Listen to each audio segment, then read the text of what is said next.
All right, wait for some people to get here. Just gonna chill till some people come in.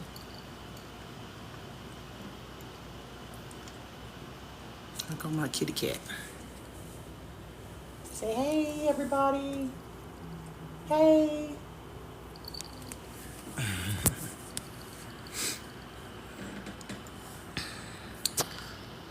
Let's see.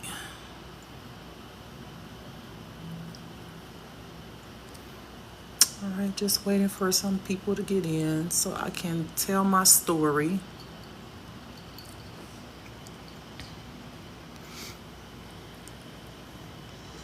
Let's see.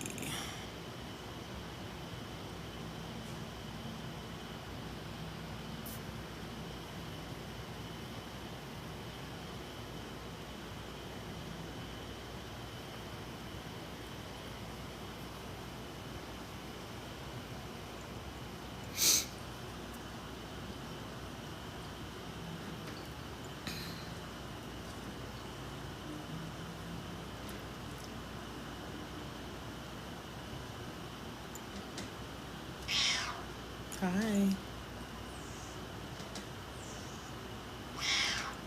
Come on. I know you want to get up here. Come on.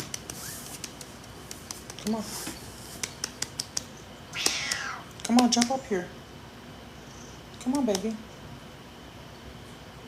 Come on. I'm not going to pick you up.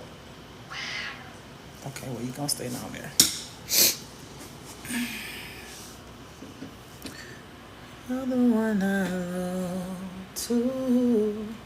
Only one I love too. For life.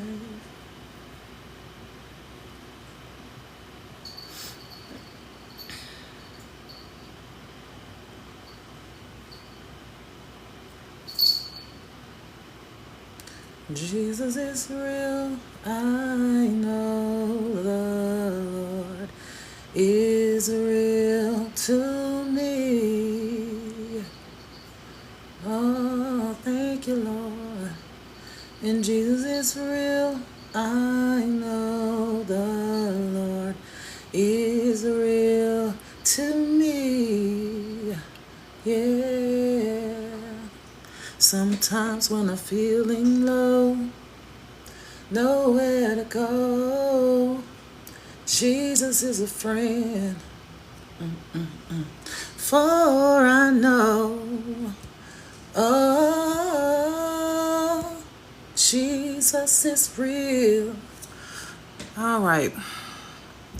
I see a couple of people join before I tell my story about how I recently quit my job and tell you what happened. Hi, beautiful people. Hello, how are y'all doing today? Thank y'all for joining my live. I surely appreciate you guys. Y'all know, if you know me, I don't really do lives that much. This is my second live I've done, so bear with me. And just you showing up is love. I appreciate you taking out the time and your beautiful day to come and join me to hear my story. It is greatly appreciated from my heart. Many blessings to all of you guys who have joined me to hear my story. So since there's enough people for me, I'm going to go ahead and tell my story so that you guys can know what happened, why I quit my job recently. So I'm not going to say where I worked. I'm going to tell you what I did. And I'm going to tell you, when I say what I did, my position. And I'm going to tell you why I accepted that particular job, because a lot of people, when you know what I used to do, it's a controversial thing, with my particular position. So I worked as my title originally was a hotline counselor, and I helped women get funding for abortions. The reason that I took the position, first of all, I believe that every person, every woman should have the right to choose what she wants to do with her body. That's not, I don't believe in anyone in this world should be able to have control over what people's decision is for their own life. As far as an abortion, there are many reasons why people get abortions, and that's not for me to judge anyone, rather, even if it's not dealing with abortion, to judge people, period. But I did it because I wanted to encourage. God put me in a position so that I can encourage, because there were a lot of people there that will call in and they would be going through trauma. And I like to help people and uplift people and encourage them, so in their darkest times I can kind of shine some type of light in their life. So when women would call there and they would cry, I would just encourage them. I couldn't really get into talking about Jesus because, if you're in a job just kind of like against the rules, it's the only thing that I liked about the job. So if someone said something about God, then I could talk about God. But I would just encourage them and tell them it was going to be all right. So that was my fulfillment for that position that God put me in. It had nothing to do with people's choices and decisions for their life. Because again, like I said, I don't feel like we have the right to tell anybody what they can and cannot do with their body. Many women have been raped, molested, all kinds of things. I am one of those people who have been raped and molested and, things like that. So I totally understand that trauma. So basically, I would have made 2 years, July the 3rd coming up. And when I got the job, I knew about the job through a family member of mine who told me about it. And this family member was best friends with one of the managers. So I got the job on my own. I didn't use them as a reference or anything like that.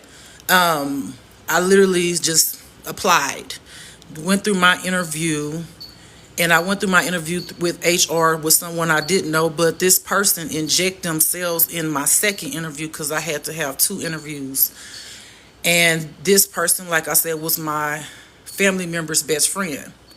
So I got the job, and before I got the job, this family member told me how this person, this best friend of theirs, would always be jealous of me because the family member that I'm talking about, and I'm not going to say who I'm trying to keep names and company names and all that stuff out of there, is a very, very close relative to me, like really, really close.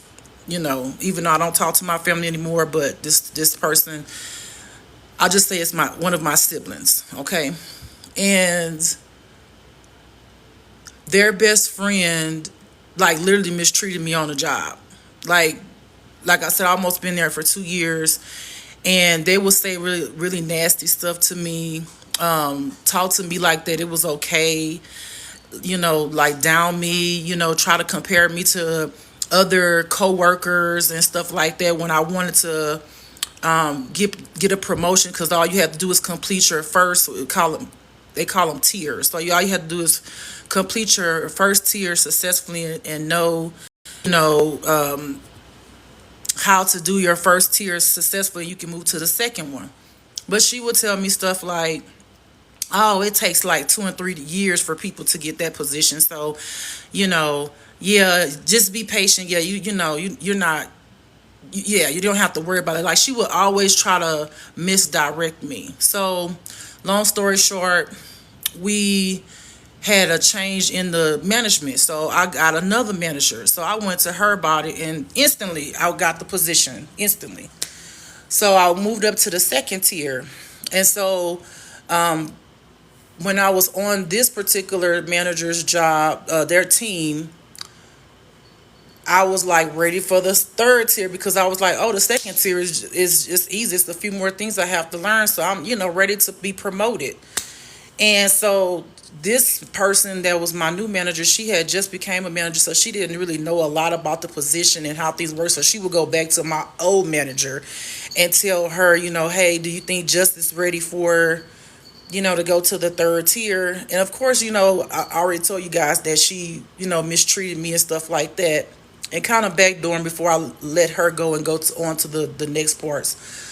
She would do stuff like, one day I'm sitting on camera. She had no shirt on, like nothing. When I say nothing at the top, nothing. Which was totally inappropriate. Because I didn't know her like that.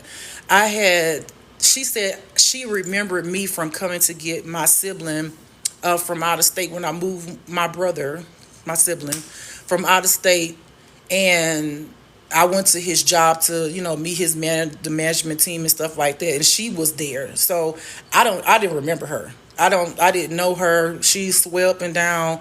Oh yeah, I know. Yeah, I know. You don't know me. You don't know anything about me other than what you and my sibling discussed on the phone about me. But I don't know you. So she did that. Then there was she was like really messy. She would come to me and talk to me about managers behind their back, about my co-workers, tell me their business and all that. She'd be like, well, I'm just telling you this because you my best friend's sibling. And I'm just like this is a professional setting. Like, I don't want to know. I don't care. So this was going on, and she can see that I wasn't like going along with her. So like she had the choice to pick me back again, when the managers changed. But I was grateful because I was praying like, God, please, Lord, give me another, manager. And God did give me that. So I was grateful for that. So, but this manager will go back to the other manager to ask her things.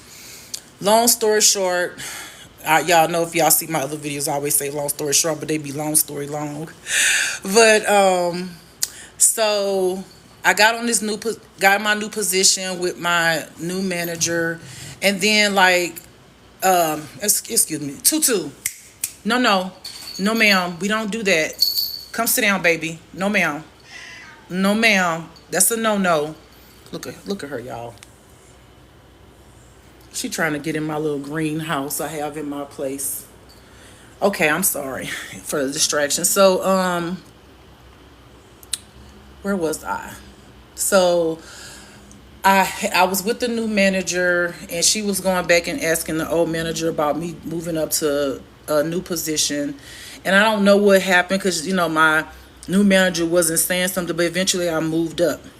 So when my new manager wasn't there, because she wasn't there a lot, basically whatever manager's on duty, they kind of like go there over the team.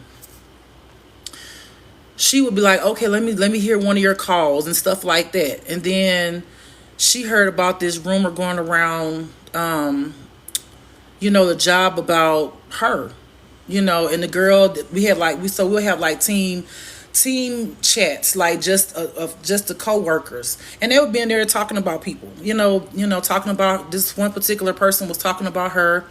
And then that got around. So she comes to me because I was in there. She wants me to tell her who said what, all of this and that, and I was like, I'm not getting in that mess. Like that, I have nothing to do with that. Like, so you're not gonna tell me and how close we are. And I'm looking at her like, we ain't close. I don't know why you're thinking like that in your head, but we're not close at all, And so she started like, what's the word? I don't want to say threatening me, blackmailing me, because she starts saying like, yeah, I know your sibling, and I can tell them I know you, and because you're not supposed to know, you're not supposed to be related. And I'm just like, what? First of all, I'm not related to you. I don't even know you like that. So she started like doing it, telling me she was gonna tell HR, and she's already told a few people that she's my sibling's best friend. And I was just like, this person is really immature. This person needs to work on themselves. So and I was just like, did she just like blackmail, threaten me because I won't tell her who was talking about her behind her back? So instantly I became her enemy. And I was fine with that because I had already been her enemy, obviously in her mind, because of the way she was treating me and the way she thought that it was okay to treat me. At this time, I didn't really have like the power that God has instilled in me now to speak up and stand up for myself in a sense. So I had dealt with that on the job for a while, but I was like going to upper management, going to my new manager, trying to give them hints of things.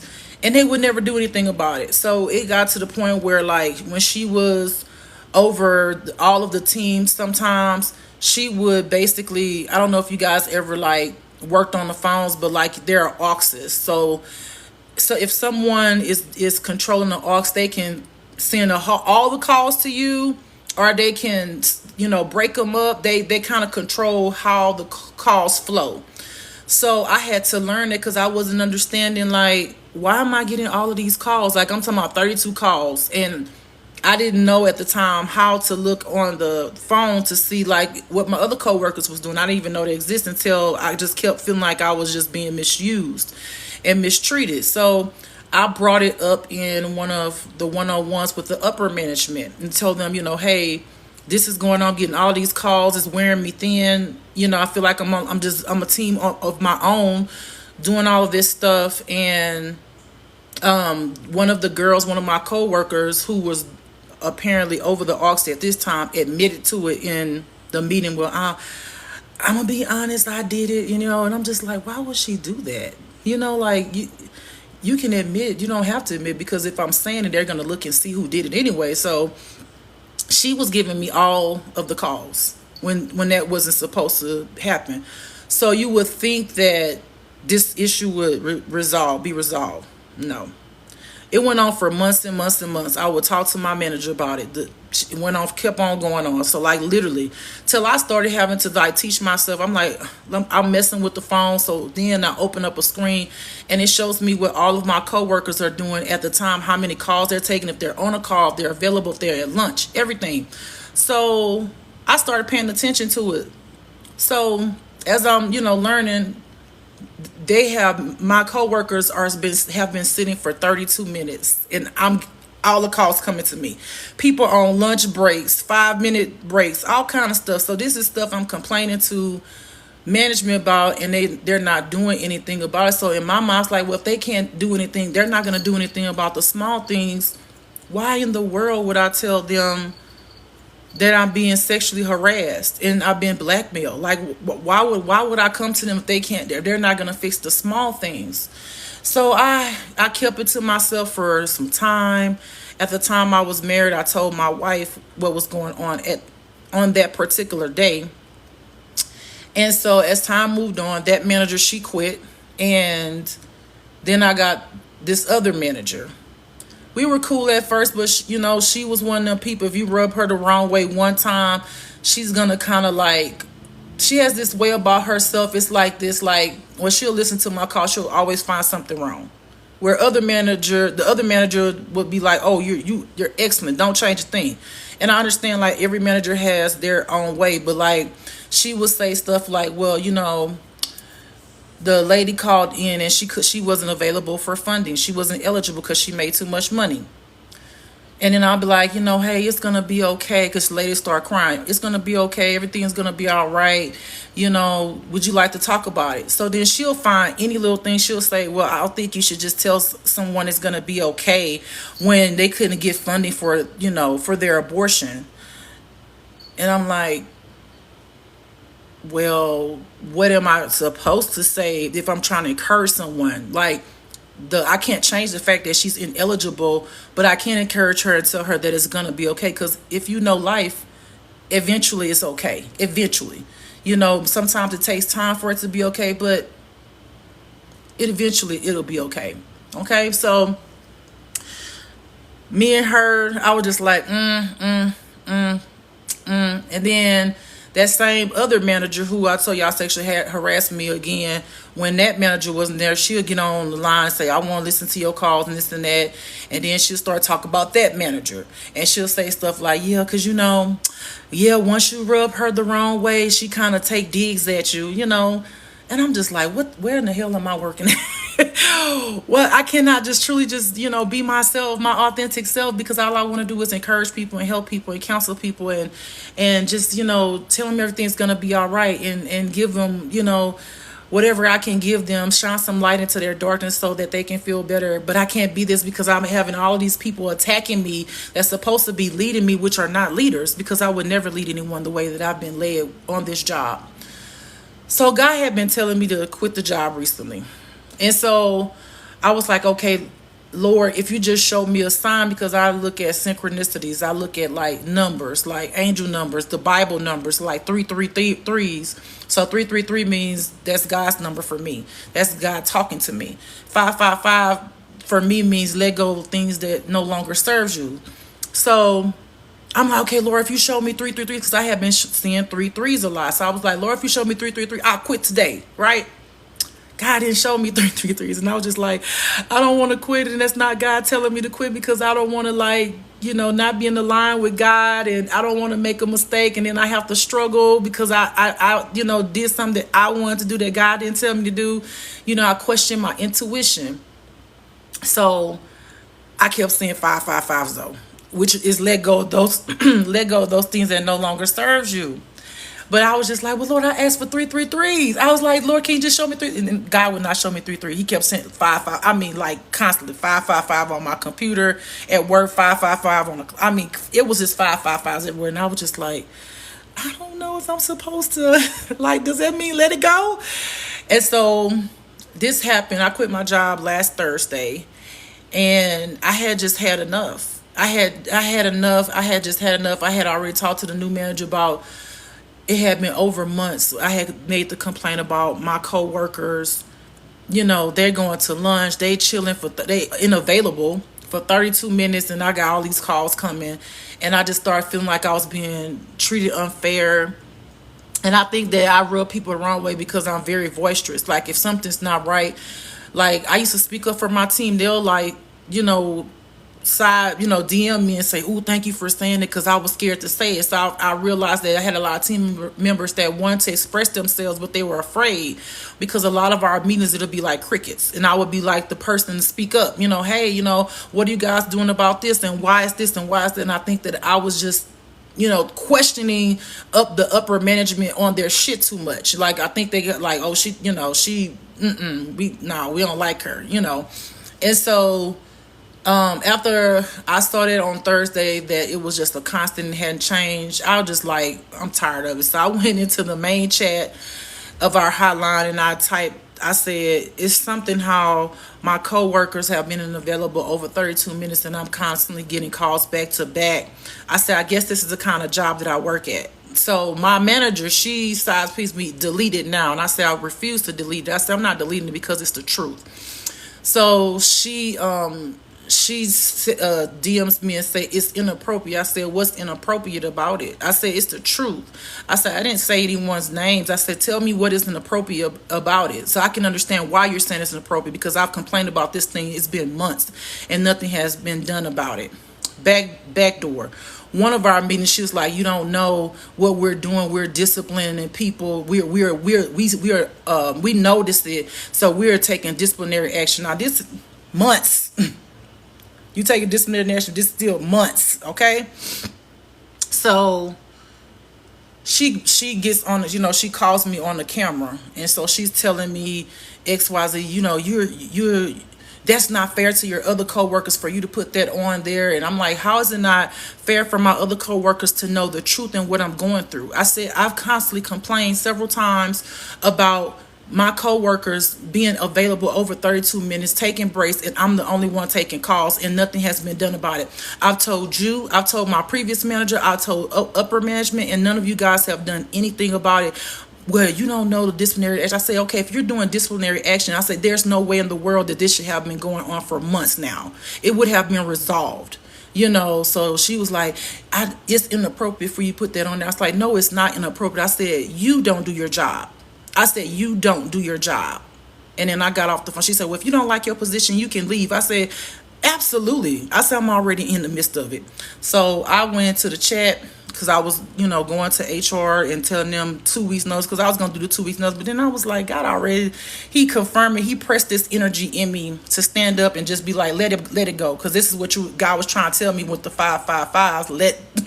Let go of things that no longer serve you. But I just was scared, because I was just like, well, I asked for 3 3 3.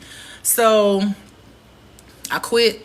I gave my 2 weeks notice, and in the 2 weeks notice I put the sexual harassment in there. I put the things about my coworkers.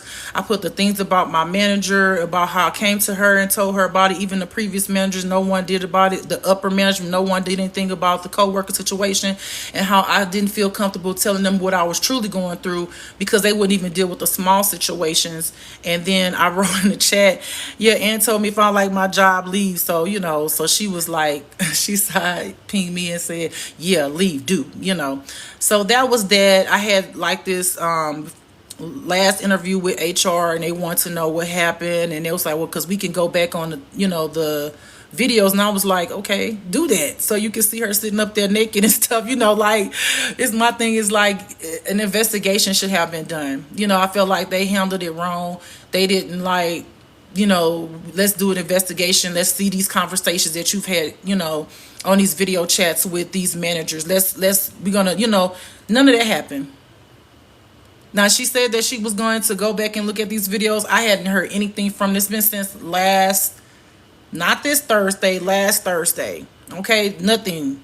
No one said anything. And I told them, I said, I'm willing to take a lie detector test, whatever you got. I put that in my 2 weeks notice because I don't have a reason to lie on anybody.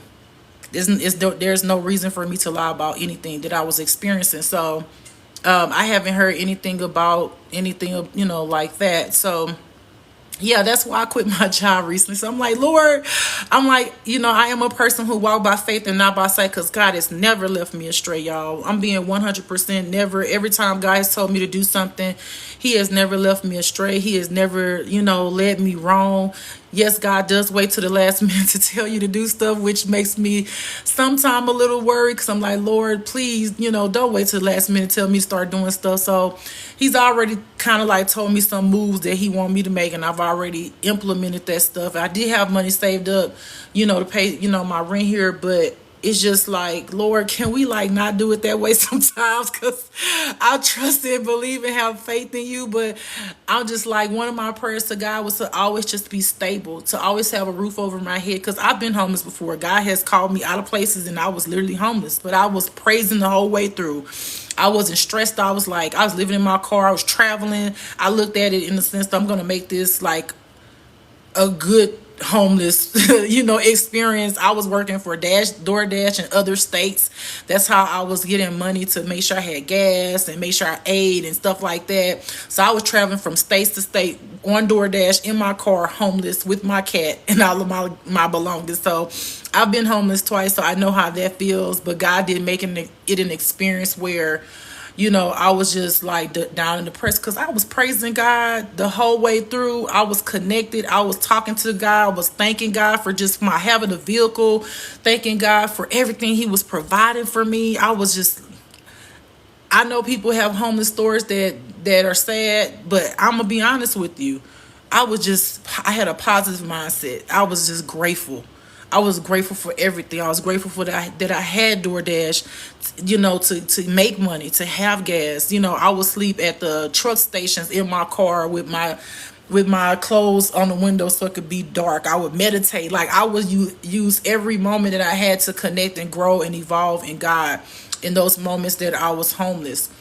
So yeah, that's where I'm at now. So I'm going to probably get on here later on or tomorrow and tell y'all about my next step, that I think I may be joining a spiritual community where I don't know if you guys ever heard of meditation communities, where basically you let go all of your belongings, which I'm already pretty much a minimalist. I do have things, but like I let a lot of things go when I moved where I am now. I let my car go. And I've always been like a person that just give away stuff, like major expensive stuff that I've accrued, at that time. So, yeah, so I'm thinking about joining the spiritual community, and it's going to be overseas, abroad. And I'm just trying to see which one if God wants me to do that, because I'm like, Lord, you told me already you want me to leave the U.S. I got that part. I know that I'm leaving the USA at some point. I just really don't know for sure where I'm going to be going, how that's going to look, where's all the money going to come from to survive. And I just kept looking up stuff. And so I found some spiritual communities that, you're meditating, they teach you yoga. You're basically evolving, you're healing, you're just basically raising your vibration. It's everything good for you, healing, all of that, teaching you how to be even a yoga instructor if you want to. Like, they feed you, they do all this stuff for you, and I'm like, that would be totally perfect for me because I can experience living abroad, and I can experience a different culture.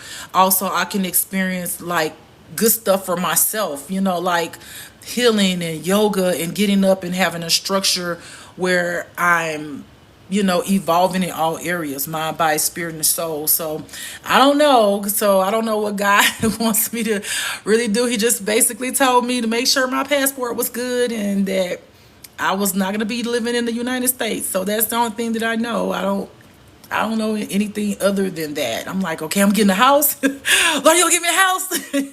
I'm gonna be on the beach somewhere. Like, what we doing? What we doing, Jesus? So he hasn't confirmed any of that. He just told me at some point to start packing my stuff. And I'm like, okay, I got to break this lease. That costs money. So I'm just like, I'm not worried about that because I know God got me. I know God's going to do everything that he wants me to do because it's what he wants me to do. He's never aligned everything up where I didn't have to have the things that I needed to make that move. He always made sure that he aligned my path. So yep, so that's my story, and I love you guys. I really wanted to let you guys know that I appreciate everyone who got on here and joined me today, because you could have been somewhere else. You could have been doing something else. You could have been like, I don't want to listen to what that girl got to say, but you did not. You took the time to show me some love, and I appreciate that like more than anything, because I am alone. I don't have anyone to give me a hug. So this is hug enough for me that you got on here and just listen to my story.